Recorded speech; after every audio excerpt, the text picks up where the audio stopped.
احذروا الدنيا. إذا أمات الناس الصلاة وأضاعوا الأمانات واتبعوا الشهوات واستحلوا الكذب وأكلوا الربا وأخذوا الرشا وشيدوا البناء واتبعوا الهوى وباعوا الدين بالدنيا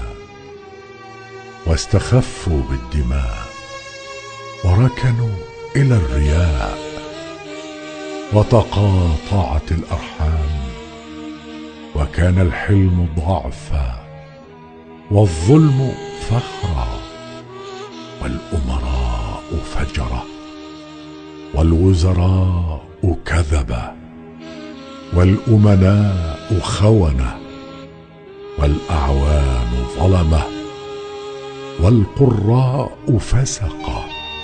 وظهر الجور وكثر الطلاق وموت الفجأة وحليت المصاحف وزخرفت المساجد وطولت المنابر ونقضت العهود وخربت القلوب واستحلوا المعازف وشربت الخمور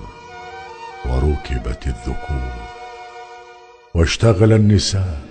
وشاركن أزواجهن في التجارة حرصا على الدنيا وعلت الفروج السروج وتشبهن بالرجال فحينئذ عدوا أنفسكم في الموتى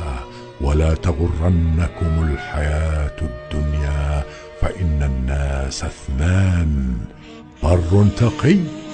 وآخر شقي والدار داران لا ثالث لهما والكتاب واحد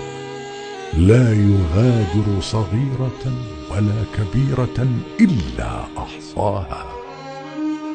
ألا وإن حب الدنيا رأس كل خطيئة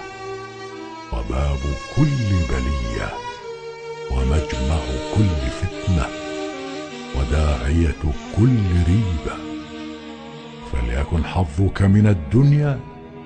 قوام صلبك وإمساك نفسك وتزود لمعاد